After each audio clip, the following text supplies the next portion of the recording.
नाग पंचमी की हार्दिक शुभकामनाएं। आइए नाग पंचमी के अवसर पर सुनते हैं नाग पंचमी की एक पौराणिक कहानी। एक बार की बात है, किसी गांव में एक किसान रहा करता था। एक दिन वो अपने खेतों में खुदाई कर रहा था और खुदाई करते वक्त उसने देखा कि वहाँ चींटियों का एक टीला है। जैसे ही वो उस टीले को तोड़ने लगा, उसकी कुदाल की चोट से एक नाग के टुकड़े हो गए और वो नाग वहीं मर गया। नाग को मरा देखकर वो बहुत परेशान हुआ और उसे बहुत पश्चाताप हुआ।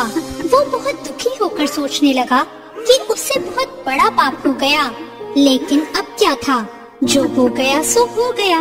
अब उसने वहाँ एक गड्ढा खोदा और उस नाग को वहाँ गाड़ दिया और फिर आगे खुदाई करने लगा। थोड़ी देर में उसे नाग का एक छोटा सा बच्चा मिला, जिसे देखकर वो समझ गया कि ये उसी नाग का बच्चा है जिसे उसने मार दिया है।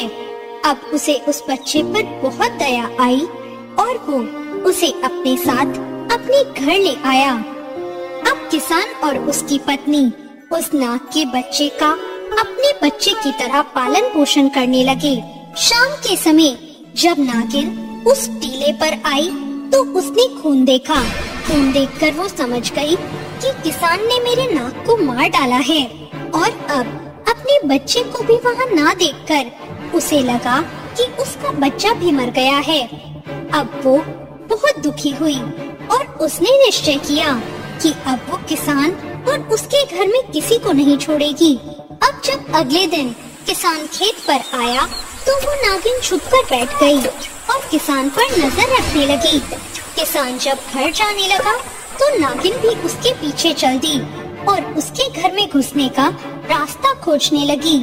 थोड़ी देर में नागिन भी एक खिड़की से घर के अंदर प्रवेश कर गई।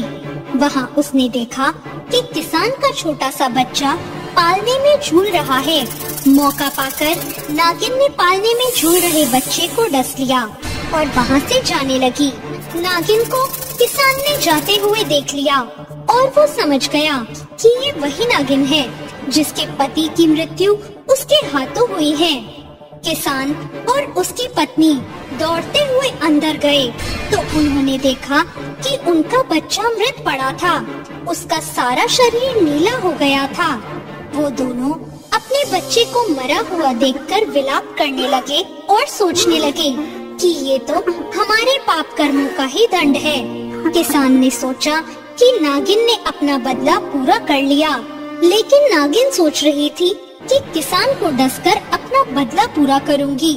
और एक बार फिर मौका पाकर वो किसान के घर पहुंची तो उसने देखा कि किसान के घर में एक नाग का बच्चा है जिसे वो पति पत्नी दूध पिला रहे हैं और बड़े प्यार से उसे पाल रहे हैं। उस नाग के बच्चे को देखकर नागिन समझ गई कि ये उसी का बच्चा है।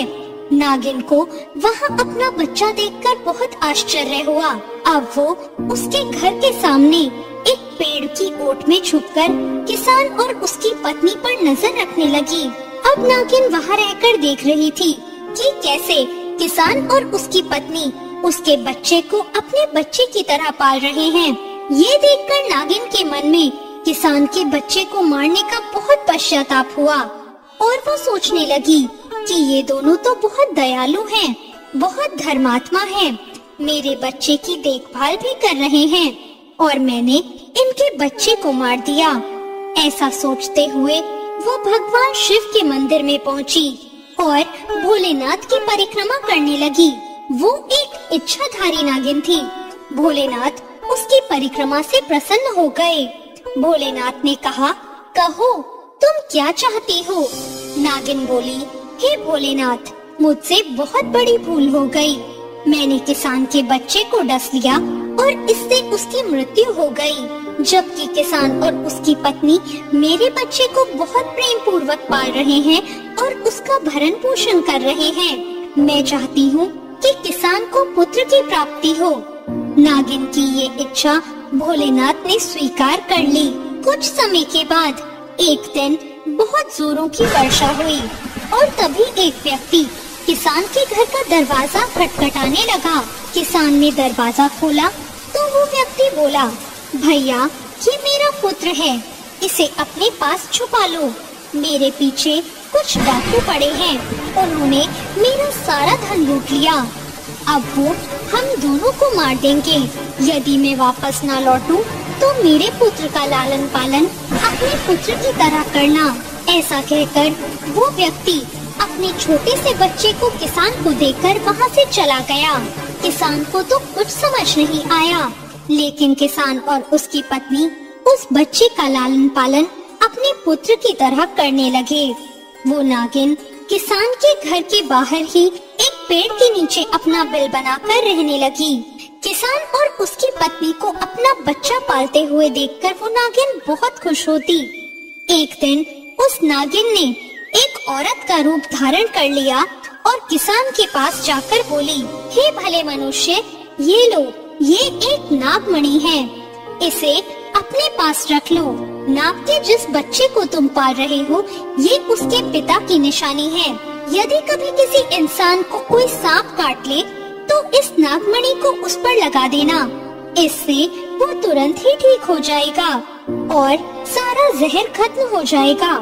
इतना कहकर वो औरत नागिन बनकर वहाँ से चली गई और किसान और उसकी पत्नी समझ गए कि ये वही नागिन है जिसके बच्चे को हम पाल रहे हैं। अब नाग का वो बच्चा बड़ा हो गया और वो भी एक इच्छाधारी सर्प बन गया। अब वो इतना बड़ा हो गया था कि अपनी सुरक्षा खुद कर सकता था और अब वो भोलेनाथ की आराधना करने के लिए जंगल में चला गया। किसान और उसकी पत्नी को भी अब एक बच्चा मिल चुका था। किसान और उसकी पत्नी अब बच्चे के साथ घर में प्रेम पूर्वक रहने लगे और नागिन भी उनसे प्रसन्न होकर उन्हें नागमणि दे गई, जिससे अब उन्हें सांप का कोई डर नहीं था। तो ये थी नाग पंचमी की कहानी। आपको ये कहानी कैसी लगी? कमेंट करके जरूर बताएं।